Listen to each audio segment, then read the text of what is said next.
അതായത് കഴിഞ്ഞ സർക്കാരിന്റെ കാലത്ത് ഏറ്റവും കൂടുതൽ വിവാദമായ ഒരു സംഭവമായിരുന്നു മെസ്സിയെ കേരളത്തിലേക്ക് എത്തിക്കുന്നതുമായി ബന്ധപ്പെട്ട് പലതരത്തിലുള്ള വിവാദങ്ങൾ നമ്മൾ കേട്ടിട്ടുണ്ട്. പക്ഷേ ഇപ്പോൾ മുഖ്യമന്ത്രിയുടെ പക്കലേക്ക് അല്ലെങ്കിൽ മുഖ്യമന്ത്രിയുടെ മുൻപിലേക്ക് കായിക വകുപ്പ് സെക്രട്ടറി നൽകിയിരിക്കുന്ന റിപ്പോർട്ടിൽ അതീവ ഗുരുതര സ്വഭാവത്തിലുള്ള ചില കാര്യങ്ങൾ ഉൾപ്പെടുത്തിയിട്ടുണ്ട് എന്ന തരത്തിലേക്കുള്ള വിവരങ്ങൾ പുറത്തേക്ക് വരുന്നുണ്ട്. അതിൽ തന്നെ പറയുന്നത് കഴിഞ്ഞ സർക്കാരിന്റെ കാലത്തെ കായിക മന്ത്രി പറഞ്ഞത് ഏതെങ്കിലും തരത്തിൽ സർക്കാരിന് ഇക്കാര്യത്തിൽ തട്ടുകേട് പറ്റിയിട്ടില്ല, സർക്കാരിന് പണം നഷ്ടപ്പെട്ടിട്ടില്ല എന്നൊക്കെയുള്ള കാര്യങ്ങളായിരുന്നു. പക്ഷേ അതിലടക്കം ചില അവ്യക്തതകൾ ഉണ്ട്. മാത്രവുമല്ല, നമ്മൾ കായിക വകുപ്പിൽ നിന്ന് വിവരങ്ങൾ തേടുമ്പോൾ ഇത് സംബന്ധിച്ച എഗ്രിമെന്റ് അടക്കമുള്ള ഒരു കാര്യങ്ങളുടെയും പകർപ്പ്, ഫയൽ നീക്കം അതുൾപ്പെടെയുള്ള കാര്യങ്ങൾ ഇല്ല എന്നുള്ളത് വ്യക്തമാണ് എന്ന വിവരം പങ്കുവെക്കുന്നുണ്ട്. ഏതായാലും അത് വളരെ പ്രധാനപ്പെട്ടതാണ്. മാത്രമല്ല, ഈ അർജന്റീന ഫുട്ബോൾ അസോസിയേഷൻ $1.5 കോടി അതായത് അന്നത്തെ മൂല്യം 126 കോടി രൂപ നൽകിയെന്ന അന്നത്തെ സ്പോൺസർ അവകാശപ്പെട്ടിരുന്നു. എന്നാൽ പണം അയച്ചതിന്റെയോ ടീം കൈപ്പറ്റിയതിന്റെയോ ഒരു രേഖയും ഇതിലില്ല എന്നുള്ളതാണ് അന്വേഷണ റിപ്പോർട്ടിൽ പറയുന്ന കാര്യം. മാത്രമല്ല, ഈ AFIയും അതേപോലെ സംസ്ഥാന സർക്കാരും തമ്മിൽ കരാർ ഒപ്പുവെച്ചതിന്റെയോ സ്പോൺസറും സർക്കാരും തമ്മിൽ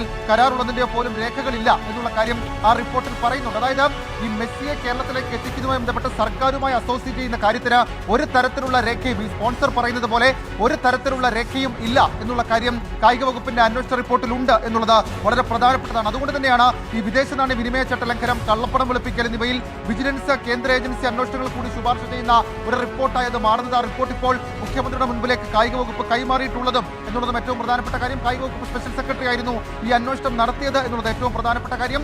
അതേപോലെ തന്നെ US ആസ്ഥാനമായി പ്രവർത്തിക്കുന്ന ഏജൻസി വഴി പണം കൈമാറ്റം നടത്താനാണ് സ്പോൺസർ സംസ്ഥാന സർക്കാർ മുഖേന കേന്ദ്രാനുമതി തേടിയത്.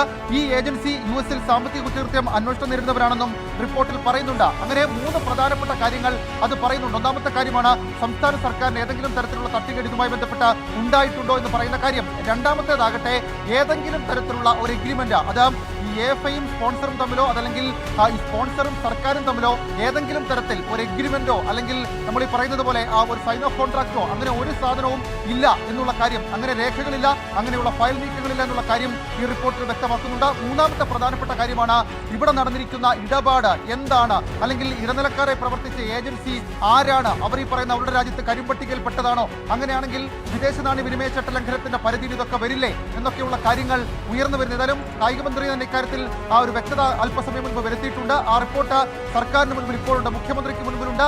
കേന്ദ്ര ഏജൻസികളുടെ അന്വേഷണം അടക്കമുള്ള കാര്യങ്ങളിൽ മുഖ്യമന്ത്രിയാണ് തീരുമാനമെടുക്കേണ്ടത്.